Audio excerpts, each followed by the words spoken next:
Hello guys, welcome to another video. Hope you all are having a fantastic day. Today's video is dedicated for those who have an absolute potato PC. In today's video I'm going to show you top 10 games for 512MB RAM low-end PC. And a dedicated graphics card is not required. So all the games featured in this list is playable in any type of PC, regardless of its hardware specification. All of the above 10 games are super underrated. I avoided adding games like Grand Theft Auto Vice City or Counter-Strike Source, which you might know already. Before getting into this video, make sure that you have subscribed to our channel, because I make more of these and even better content for gamers. And most importantly, share this video to your low-spec buddies. Let's get started. At number 10 spot we have Max Payne 2. Max Payne 2 is the secondary installment in the legendary Max Payne series and improves on everything its predecessor had to offer. More action, more adventure, and more of the gritty noir stylings that made the original game a fan favorite. Max Payne 2. The fall of Max Payne starts off with Max returning to his old role as an NYPD detective. This time around, he is confronted with an unexpected face from his past and ends up being embroiled in a case that mixed old threats with new. Will he come out on top, or will this be Max Payne's last case? Well, that will depend on how well you play the game. So, if you loved the first Max Payne, then hop on board for more. At number 9 spot we have Medal of Honor Light Assault.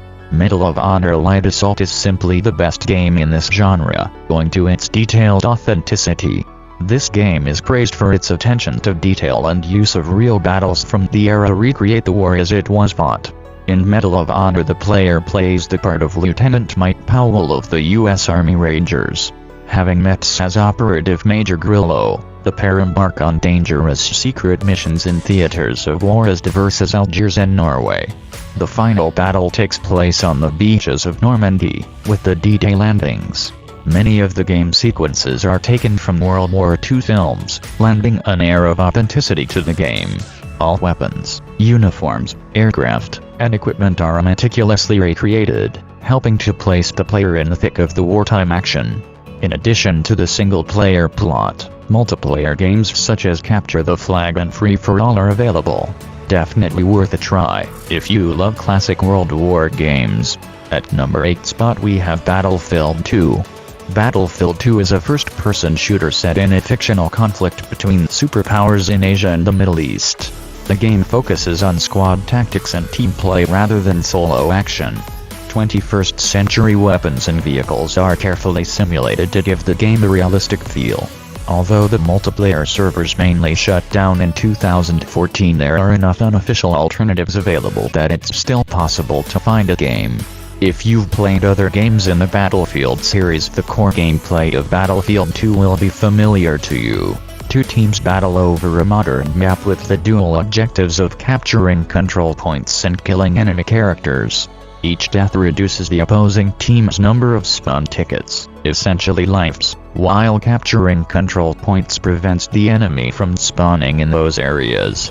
A variety of different classes are available, as are a range of vehicles and weapons. If you like tactical shooter games, Battlefield 2 is well worth checking out.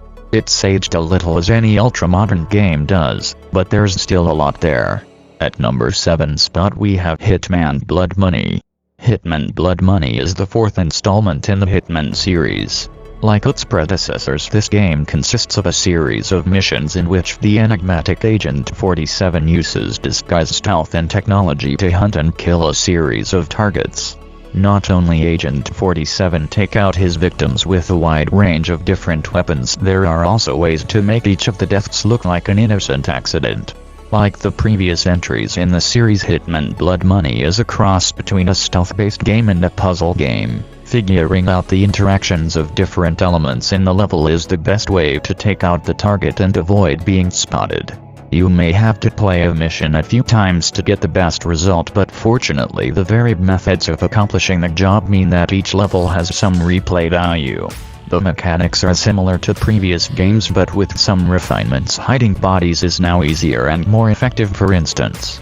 Definitely worth a go, if you like stealth games. At number 6 spot we have Sniper Elite.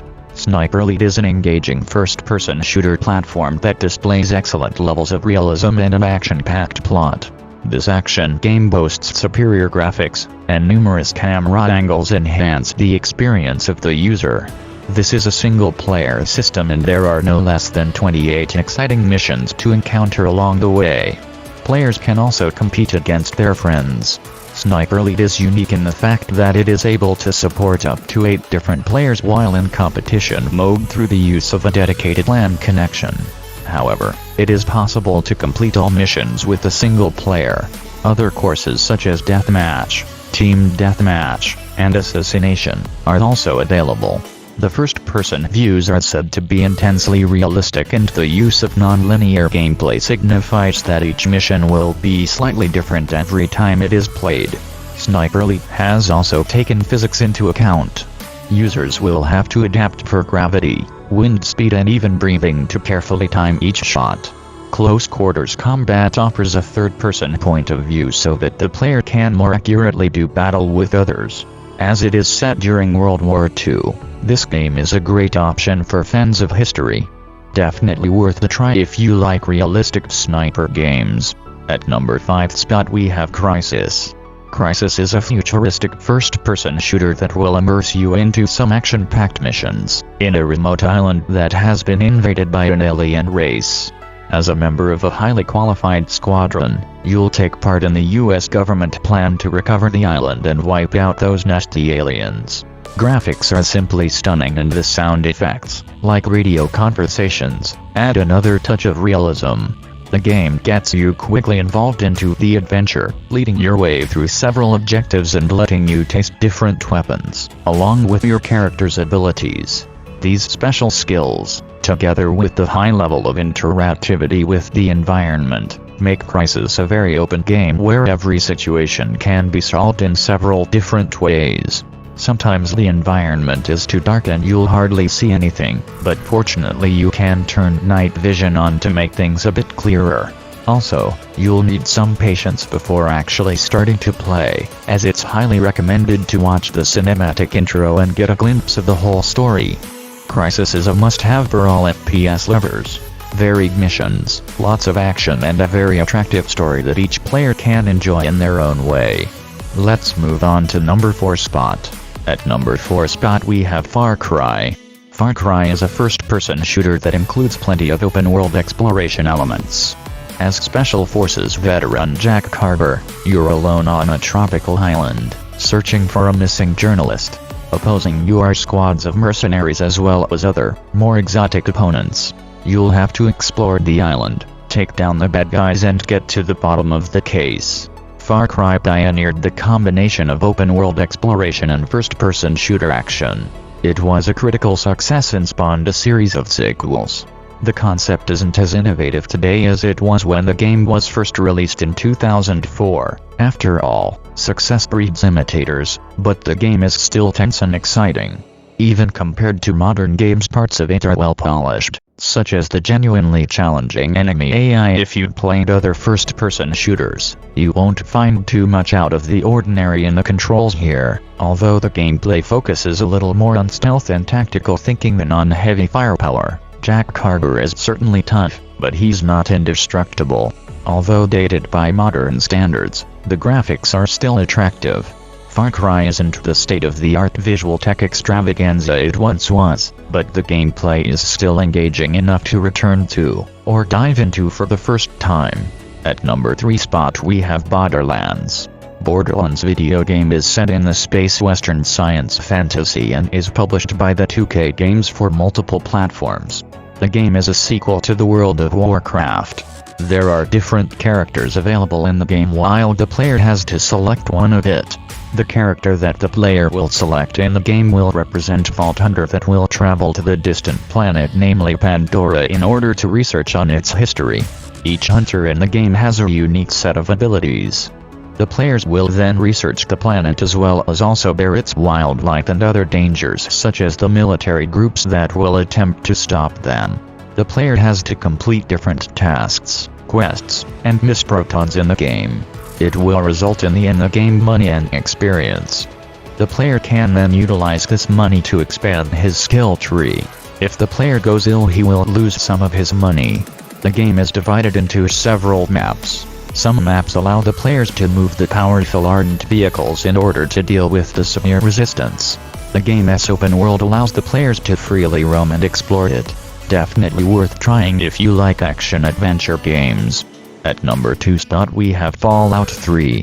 Fallout 3 is a post-apocalyptic action role-playing open-world video game developed by Bethesda Game Studios and published by Bethesda Softworks. Players will be deployed in the ruins of United States of America, especially in the ruins of Washington, D.C. The plot and storyline of Fallout 3 are set in a post-apocalyptic open-world environment, which is known as Capital Wasteland. And as usual, the game takes place in an alternate timeline known as the Fallout world. Players will mainly play the game in the year of 2077, also known as the Great War era. Fallout 3 is the only game that features multiple timelines at once. The main plot of Fallout 3 is set in 2077, 36 years after the events of Fallout 2 video game.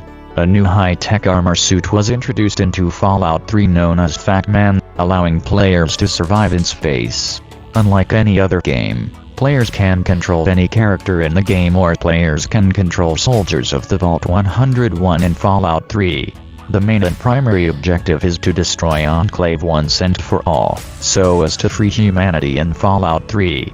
A key feature is the Pick-Boy wrist computer in Fallout 3, which allows players to use special gadgets and get intel regarding the Miss Burton. And so conclusively, in a nutshell, Fallout 3 video game is indeed an artwork and special game.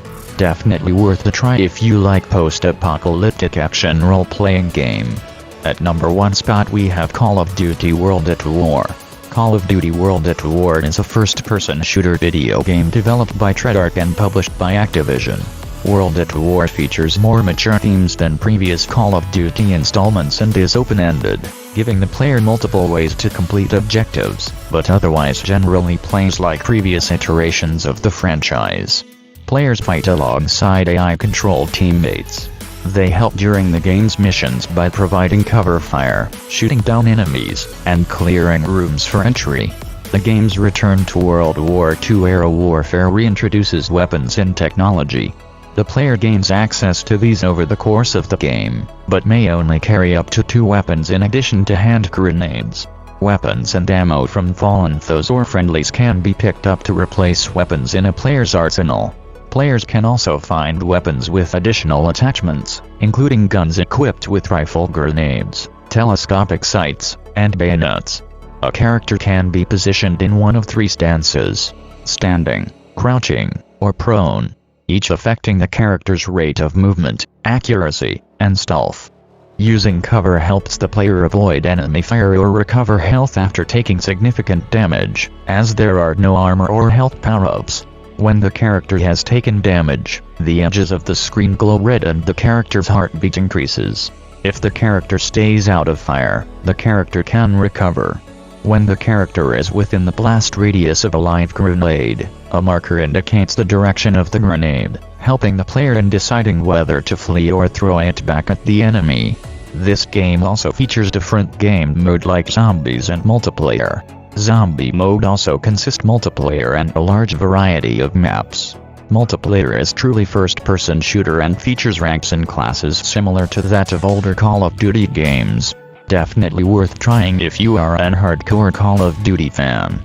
So, that's all for today. If you aren't satisfied with 10 games, don't hesitate to check out my playlist of low-end PC games, which I linked in the card above.